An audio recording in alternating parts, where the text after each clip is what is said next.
সকাল থেকেই কলকাতা সহ দক্ষিণবঙ্গের বিভিন্ন জায়গায় দফায় দফায় তুমুল বৃষ্টি। বৃষ্টির সঙ্গে দমকা হাওয়া। বিভিন্ন জায়গায় হাওয়ার গতিবেগ ছিল 40 থেকে 50 কিলোমিটার। এ বিষয়ে আরো বিস্তারিত জানবো, আবহাওয়া দপ্তর সূত্রে কি জানা যাচ্ছে জানবো। কথা বলে নেব প্রতিনিধি অরিত্রিক ভট্টাচার্যের সঙ্গে। অরিত্রিক, আগেই দক্ষিণবঙ্গের বিভিন্ন জায়গায় আবহাওয়া দপ্তর জানিয়েছিল যে কমলা সতর্কতা জারি করা হয়েছে। আবহাওয়া দপ্তর সূত্রে আর কি জানতে পারছো? দেখো, দক্ষিণবঙ্গের বেশিরভাগ জায়গাতেই কোথাও কমলা কোথাও হলুদ সতর্কতা জারি ছিল। গত কয়েকদিন ধরে আমরা দেখেছি যে গরম তীব্র থেকে তীব্রতর হয়েছে এবং তার সঙ্গে খুব আর্দ্রতাজনিত অস্বস্তিও ছিল। বাতাসে জলীয় বাষ্পের পরিমাণ এতটাই বাড়ছিল যে স্থানীয়ভাবে মেঘ তৈরি হয়ে দক্ষিণবঙ্গের অধিকাংশ জায়গায় বৃষ্টি হয়েছে। এবং এটা শুধু কলকাতা নয়, তার সঙ্গে দক্ষিণ 24 পরগনা, হাওড়া, হুগলি, পশ্চিমের দিকের জেলাগুলোর মধ্যে পূর্ব বর্ধমান, পশ্চিম বর্ধমান প্রত্যেকটি জায়গাতেই কিন্তু বৃষ্টি যথেষ্ট পরিমাণে হয়েছে এবং তার সঙ্গে ঝোড়ো হাওয়া, কোথাও কোথাও সেই ঝোড়ো হাওয়া 40 থেকে 50 কিলোমিটার গতিবেগেও হয়েছে। আপাতত যেটা জানা যাচ্ছে যে এই বৃষ্টি আজকে দিনভর কোথাও কোথাও বিক্ষিপ্তভাবে বিভিন্ন জায়গায় হতে পারে। তবে যেহেতু এটা এখনো পর্যন্ত বর্ষার বৃষ্টি নয়, তার ফলে সাময়িক একটা স্বস্তি মিললেও এই স্বস্তি যে খুব স্থায়ী হবে এমনটা আবহাওয়া দপ্তর বলছে না। উত্তরবঙ্গে প্রাক বর্ষা বৃষ্টি শুরু হচ্ছে, তবে দক্ষিণবঙ্গে এখনো বর্ষা আসতে আরো কিছুটা সময় লাগবে। ফলে এই যে গরমের জেরে স্থানীয়ভাবে মেঘ তৈরি হয়ে যে বৃষ্টি, আপাতত সেটুকু দিয়েই কিছুটা স্বস্তির খোঁজ করতে হবে। তবে বেলা বাড়লে, বৃষ্টি কমলে অস্বস্তি কিন্তু আবারও বাড়তে পারে। ধন্যবাদ অরিত্রিক। মঙ্গলবার ওয়াই চ্যানেলের ধর্ণা কর্মসূচিতে মমতা বন্দ্যোপাধ্যায়ের মন্তব্য ঘিরে বিতর্ক। দেশবিরোধী মন্তব্যের অভিযোগে তৃণমূল নেত্রীর বিরুদ্ধে থানায় অভিযোগ দায়ের হলো। আমি এখনো নামটা বলছি না, ভদ্রতা করে। বাংলাদেশের লোক উত্তাল হয়ে যাবে। ভোটে বিপুল বিপর্যয়, মুখ্যমন্ত্রিত্ব হারানো, নিজের হাতে গড়া দল ভেঙে খান খান হওয়ার পর এবার আরও বিপাকে মমতা বন্দ্যোপাধ্যায়। দেশবিরোধী মন্তব্যের অভিযোগে তার বিরুদ্ধে থানায় অভিযোগ দায়ের করা হলো।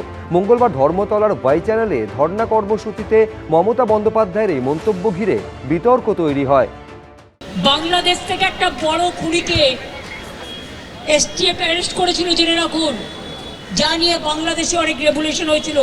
তারপরে হোম মিনিস্টার নিজে আমাকে ফোন করে বলছেন, এতদিন তো কই আমি বলিনি, মুখ করিনি, আজকে অত্যাচারের শেষ সীমায় গেছেন বলে। কাকে দিয়ে খুন করিয়েছিলেন, কার কার নাম বেরিয়েছিল। আজ গভর্নমেন্ট চেঞ্জ হলেও মনে রাখবেন, আমি তো সবটাই জানি। আমার হৃদয়টাই একটা কথা ভাণ্ডার, তথ্য ভাণ্ডার, সত্য ভাণ্ডার।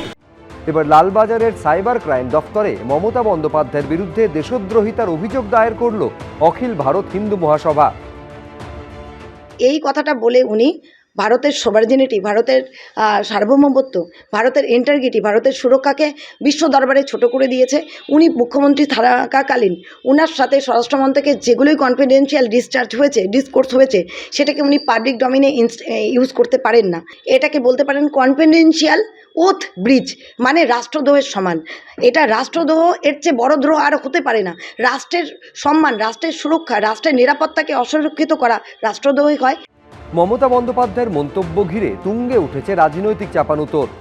মমতা ব্যানার্জি সাংবিধানিক শপথ নিয়ে, সংবিধানকে হাতে রেখে শপথ নিয়েছিলেন। উনি দেশবিরোধী কথা বলতে পারেন না।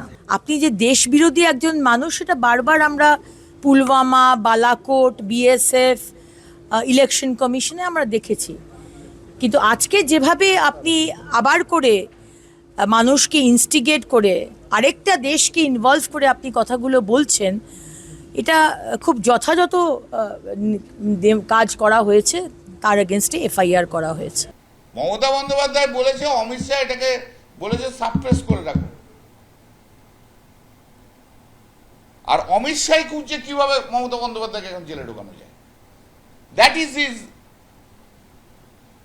মোটিভ। শিলিগুড়ি সাইবার ক্রাইম থানাতেও মমতা বন্দ্যোপাধ্যায়ের বিরুদ্ধে অভিযোগ দায়ের করা হয়েছে। পার্থপ্রতিম ঘোষ, বাচ্চু দাস, সনৎ ঝা, এবিপি আনন্দ। 15 জুন প্রাথমিকে নিয়োগ দুর্নীতি মামলায় অভিষেক বন্দ্যোপাধ্যায়কে ফের তলব করেছে ইডি। প্রায় 1 বছর আগে তৃতীয় অতিরিক্ত চার্জশিট দিয়েছিল সিবিআই। আর সেই চার্জশিটে সুজয় কৃষ্ণ ভদ্র এবং শান্তনুর মধ্যে কথোপকথনের ট্রান্সক্রিপ্ট দেওয়া হয়েছিল। সেখানে উল্লেখ ছিল জনৈক অভিষেক বন্দ্যোপাধ্যায়ের নাম। প্রাথমিকে নিয়োগ দুর্নীতি মামলায় ফের অভিষেক বন্দ্যোপাধ্যায়কে তলব করেছে ইডি। 15ই জুন তাকে ডাকা হয়েছে। দুর্নীতি মামলায় কেন্দ্রীয় এজেন্সির তদন্তে উঠে এসেছিল লিপস অ্যান্ড বাউন্সের নাম। লিপস অ্যান্ড বাউন্সের অফিসে অভিযান চালিয়েছিল ইডি। তাদের চার্জশিটেও লিপস অ্যান্ড বাউন্স সংস্থার নাম উল্লেখ ছিল। এই সংস্থার সিইও অভিষেক বন্দ্যোপাধ্যায়। একটা কনফিউশন তৈরি হয়েছে যে আপনি সিইও লিপস এন্ড বাউন্স, এটা কনফিউশন একটু ক্লিয়ার করে দিন। আমি এখনো ওই পদে আছি। প্রাথমিক দুর্নীতি মামলায় গ্রেফতার করা হয় লিপস অ্যান্ড বাউন্সের সিইও সুজয় কৃষ্ণ ভদ্রকে, যিনি কালীঘাটের কাকু নামেই পরিচিত। আমার যে সাহেব, পৃথিবীর কারোর ক্ষমতা নেই তো তাকে ছোঁবে। আপনার সাহেবকে? আমার সাহেব অভিষেক ব্যানার্জি। এই মামলায় অভিষেক বন্দ্যোপাধ্যায়কে অতীতে জিজ্ঞাসাবাদ করেছে ইডি। তিনি বেশ কিছু নথিও জমা দিয়েছিলেন। ইডি সূত্রে দাবি, একটি অডিও রেকর্ডিংয়ে সুজয় কৃষ্ণ ভদ্র ওরফে কালীঘাটের কাকুর মুখে উঠে এসেছিল জনৈক অভিষেক বন্দ্যোপাধ্যায়ের নাম। প্রায় 1 বছর আগে তৃতীয় অতিরিক্ত চার্জশিট দিয়েছিল সিবিআই। সেখানে তদন্তকারীরা দাবি করেছিলেন 2017 সালে ঘুষের টাকা দিতে সুজয় কৃষ্ণ ভদ্রর বেহালার বাড়িতে গেছিলেন কুন্তল ঘোষ, শান্তনু বন্দ্যোপাধ্যায়, অরবিন্দ রায় বর্মন এবং সুরজিৎ চন্দ্র। কুন্তল ঘোষের নির্দেশে নিজের মোবাইলে কথোপকথন রেকর্ড করেন অরবিন্দ রায়। পরে নিজের মোবাইল থেকে ওই অডিও রেকর্ড ল্যাপটপে নিয়েছিলেন অরবিন্দ। তদন্তে নেমে ওই অডিও রেকর্ড উদ্ধার করে সিবিআই। চার্জশিটে সিবিআই দাবি করেছে ওই বৈঠকে কিভাবে অযোগ্য প্রার্থীদের থেকে ঘুষ নেওয়া হবে এবং কিভাবে ফলাফল পরিবর্তন করা হবে এবং চাকরি দেওয়া হবে তা নিয়ে আলোচনা হয়। তৎকালীন শিক্ষামন্ত্রী পার্থ চট্টোপাধ্যায়ের মাধ্যমে অবৈধদের নিয়োগ নিশ্চিত করতেন সুজয় কৃষ্ণ ভদ্র, কুন্তল ঘোষ এবং শান্তনু বন্দ্যোপাধ্যায়। সেই কথোপকথন থেকে জানা যায় যে জনৈক অভিষেক বন্দ্যোপাধ্যায় এবং পার্থ চট্টোপাধ্যায়ের মধ্যে অবৈধ নিয়োগ নিয়ে মতানৈক্য হয়েছিল। ওই বৈঠকে সুজয় কৃষ্ণ ভদ্র বলেছিলেন, ইতিমধ্যে যে নিয়োগগুলো হয়ে গেছে তার জন্য অতিরিক্ত 15 কোটি টাকা দাবি করেছেন জনৈক অভিষেক বন্দ্যোপাধ্যায়। ইতিমধ্যেই অযোগ্য প্রার্থীদের কাছ থেকে তিনি 6.5 লক্ষ টাকা করে নিয়েছেন, তাই অতিরিক্ত টাকা দিতে পারবেন না বলে জনৈক অভিষেক বন্দ্যোপাধ্যায়কে বলেছিলেন সুজয় কৃষ্ণ ভদ্র। তখন সুজয় কৃষ্ণ ভদ্রকে জনৈক অভিষেক বন্দ্যোপাধ্যায় বলেন যে এদের নিয়োগ বন্ধ করে দেওয়া হোক বা তিনি এদেরকে পুলিশ দিয়ে গ্রেফতার করিয়ে দেবেন অথবা দূরে কোথাও পোস্টিং দেবেন। ওই বৈঠকে সুজয় কৃষ্ণ ভদ্র, কুন্তল ঘোষ এবং শান্তনু বন্দ্যোপাধ্যায় আরো 2000 অযোগ্য প্রার্থীর থেকে 100 কোটি টাকা তোলার পরিকল্পনা করেছিলেন।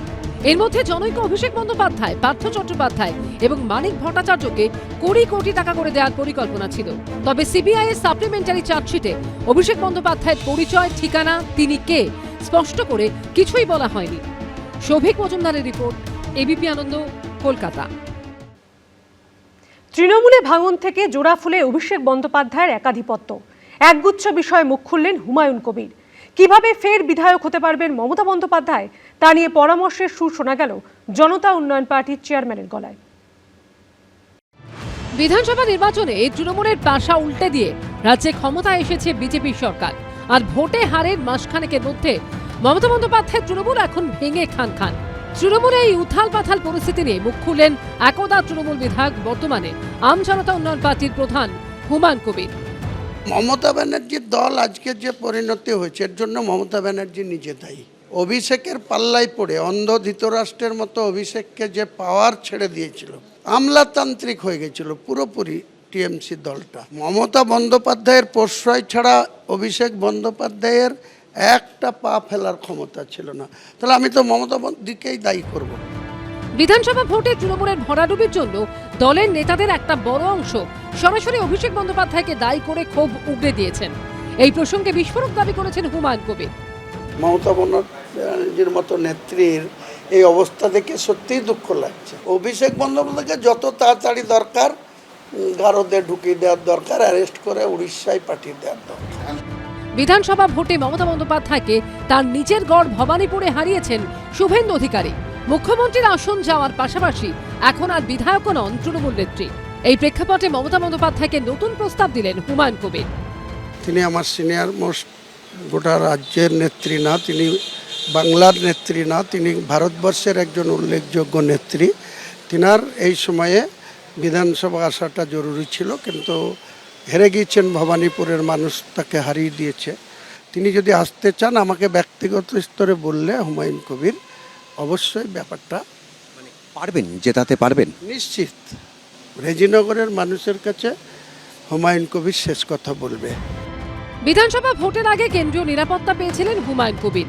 তাকে Y+ ক্যাটাগরির সিকিউরিটি দিয়েছিল কেন্দ্রীয় স্বরাষ্ট্র মন্ত্রক। ভোট মিটতেই সেই নিরাপত্তা তুলে নেওয়া হলো। এখন থেকে আমজনতা উন্নয়ন পার্টির বিধায়কের নিরাপত্তা দেবে রাজ্য পুলিশ। আশাবুল হোসেন, উজ্জ্বল মুখোপাধ্যায় ও পার্থপ্রতিম ঘোষের রিপোর্ট, এবিপি আনন্দ। বুধবার কলকাতা হাইকোর্ট নির্দেশ দিয়েছে পুরো আইন মেনে মাসিক বৈঠক ডাকতে পারবেন কলকাতা পুরসভার চেয়ারম্যান। আর এই পরিস্থিতিতে চেয়ারপারসন মালা রায় জানালেন 19শে জুন দুপুর 2টায় পুরসভার অধিবেশন ডাকা হচ্ছে। ভোটে ভরাডুবির পর ভাঙন ধরেছে তৃণমূলে। কলকাতা পুরসভাতেও টালমাটাল অবস্থা। খোদ ফিরহাদ হাকিম মেয়রের পদ ছাড়ার ইচ্ছা প্রকাশ করেছেন বলে জল্পনা তুঙ্গে। এখন অবধি পাঠাননি, তিনি যদি পাঠান তখন নিশ্চয়ই আপনারা সকলেই সেটা জানতে পারবেন। এই পরিস্থিতিতে 19শে জুন পুরসভার অধিবেশন ডাকা হচ্ছে বলে জানালেন চেয়ারপারসন মালা রায়। গত 22 তারিখে যে হাউস হওয়ার কথা ছিল সেটা ক্যান্সেল করার জন্য যে প্রচেষ্টা চলেছিল কলকাতা কর্পোরেশন থেকে, আমাদের অজান্তেই পোস্টপন লেটার যখন পাঠানো হয়েছিল জনপ্রতিনিধিদের কাছে, আমরা সে ব্যাপারে পুরো অন্ধকারই ছিলাম। এই পরিপ্রেক্ষিতে গত 29 তারিখ আমরা হাইকোর্টের দ্বারস্থ হয়েছিলাম ডিভিশন বেঞ্চে। সেখানে কোর্ট মোটামুটি বলেছেন যে চেয়ারম্যানেরই পাওয়ার হাউস ডাকার। আমরা কোর্টকে জানিয়েছি যে 19 তারিখ আগামী 19শে জুন 2টোর সময় আমরা হাউস ডাকব। গত 22শে মে কলকাতা পুরসভার মাসিক অধিবেশন ছিল, কিন্তু তার একদিন আগে কলকাতা পুরসভার তরফে নোটিশ জারি করে জানানো হয় আপাতত এই মাসিক অধিবেশন স্থগিত রাখা হচ্ছে।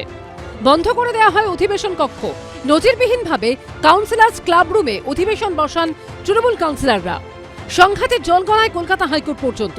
বুধবার সেই মামলায় বিচারপতি হিরণময় ভট্টাচার্যের ডিভিশন বেঞ্চ নির্দেশ দেয় কলকাতা পুরসভার চেয়ারম্যান মালা রায় পুরো আইন মেনে মাসিক বৈঠক ডাকতে পারবেন। স্বাগত জানাচ্ছি যে পরিষেবা পাবলিক পাবে, কেন কর্পোরেশন না চললে পাবলিকের পরিষেবা বন্ধ হয়ে যাবেন। আমরা তো কোথাও ভাঙতে চাইছি না, বিজেপি কেন ভাঙবে? এরা তো নিজেই পালিয়ে যাচ্ছেন। ইতিমধ্যেই কলকাতা পুরসভার নিকাশি দপ্তরের মেয়র পরিষদের পদ ছেড়েছেন তারক সিং। দিন কয়েক আগেই কলকাতা পুরসভার 12 নম্বর ওয়ার্ড চেয়ারম্যানের পদ থেকে ইস্তফা দেন 108 নম্বর ওয়ার্ডের Trinamool councillor Sushanta Ghosh. Municipal accounts কমিটির সদস্য পদ ত্যাগ করেন 98 নম্বর ওয়ার্ডের তৃণমূল কাউন্সিলর অরূপ চক্রবর্তী। অভিষেক বন্দ্যোপাধ্যায়ের সংস্থা ও তার পরিবারকে পুরসভার নোটিশ পর্বের মধ্যেই সেই বড় চেয়ারপারসন পদ থেকে ইস্তফা দিয়েছেন তৃণমূল কাউন্সিলর দেবলীনা বিশ্বাস। এই পরিস্থিতিতে 19শে জুন পুরো অধিবেশনে কি হয়, কিংবা তার আগেই বড়সড় কোনো চমক দেখা যায় কিনা, সেদিকেই সবার নজর। ব্রতদীপ ভট্টাচার্য রিপোর্ট, এবিপি আনন্দ, কলকাতা। বুধবার তোলাবাজি সহ একাধিক অভিযোগে গ্রেপ্তার করা হয়েছে কলকাতা পুরসভার 42 নম্বর ওয়ার্ডের তৃণমূল কাউন্সিলর মহেশ শর্মাকে। আগামী বুধবার পর্যন্ত তাকে পুলিশ হেফাজতের নির্দেশ দিয়েছে আদালত। আর অন্যদিকে বুধবারই শ্লীলতাহানি ও মারধরের অভিযোগে গ্রেপ্তার হন 114 নম্বর ওয়ার্ডের তৃণমূল কাউন্সিলর বিশ্বজিৎ মণ্ডল। যদিও গ্রেপ্তারির কয়েক ঘন্টার মধ্যে জামিনও পান তিনি।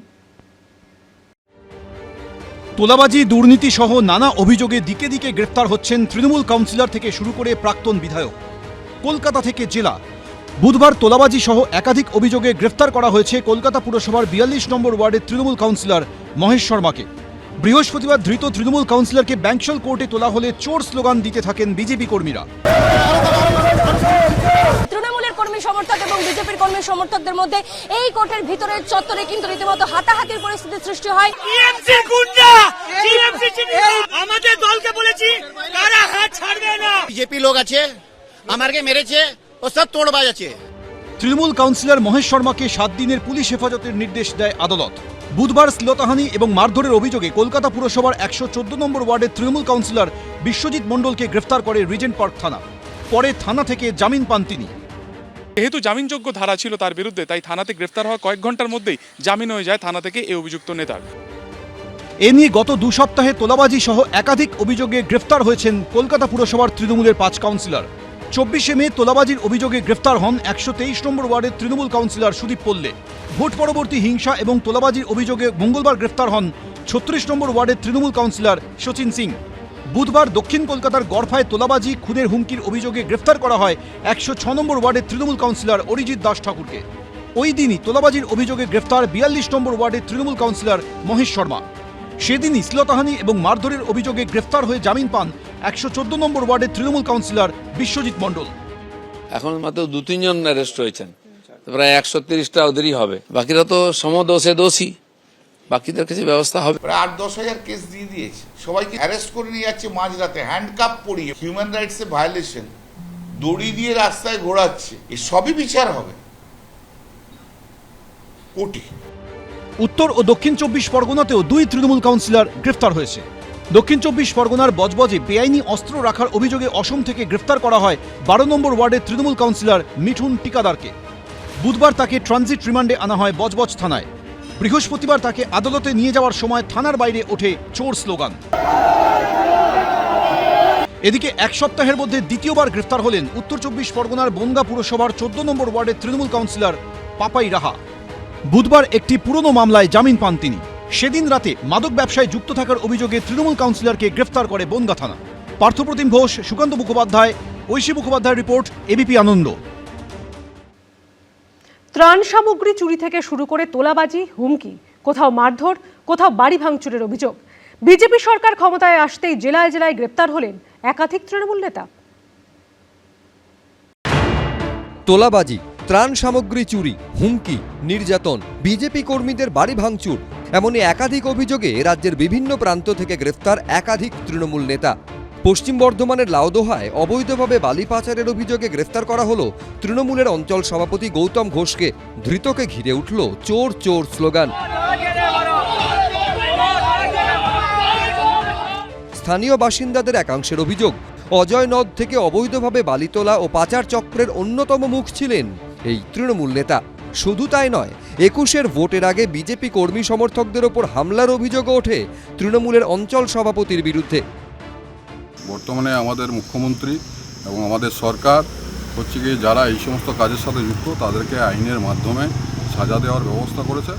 এটাতে আমরা খুশি, এলাকার মানুষ খুশি, এলাকায় শান্তি ফিরে এসছে। পশ্চিম বর্ধমানেরই রানীগঞ্জে বিজেপি কর্মীদের হুমকি, নির্যাতনের অভিযোগে গ্রেফতার করা হয়েছে শুভ ভট্টাচার্য ও তিতাস বন্দ্যোপাধ্যায় নামে তৃণমূলের 2 সক্রিয় কর্মীকে।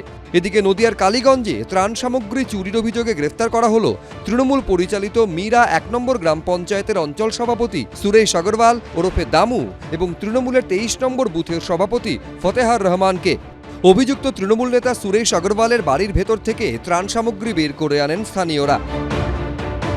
সাধারণ মানুষই বাড়ি দরজা ভেঙে বার করছে, আমাদেরকে যেতে হয়নি বা পুলিশকে যেতে হয়নি, মানুষই তার কাজ করে নিচ্ছে, কারণ তাদের অধিকার লুণ্ঠিত হয়েছে।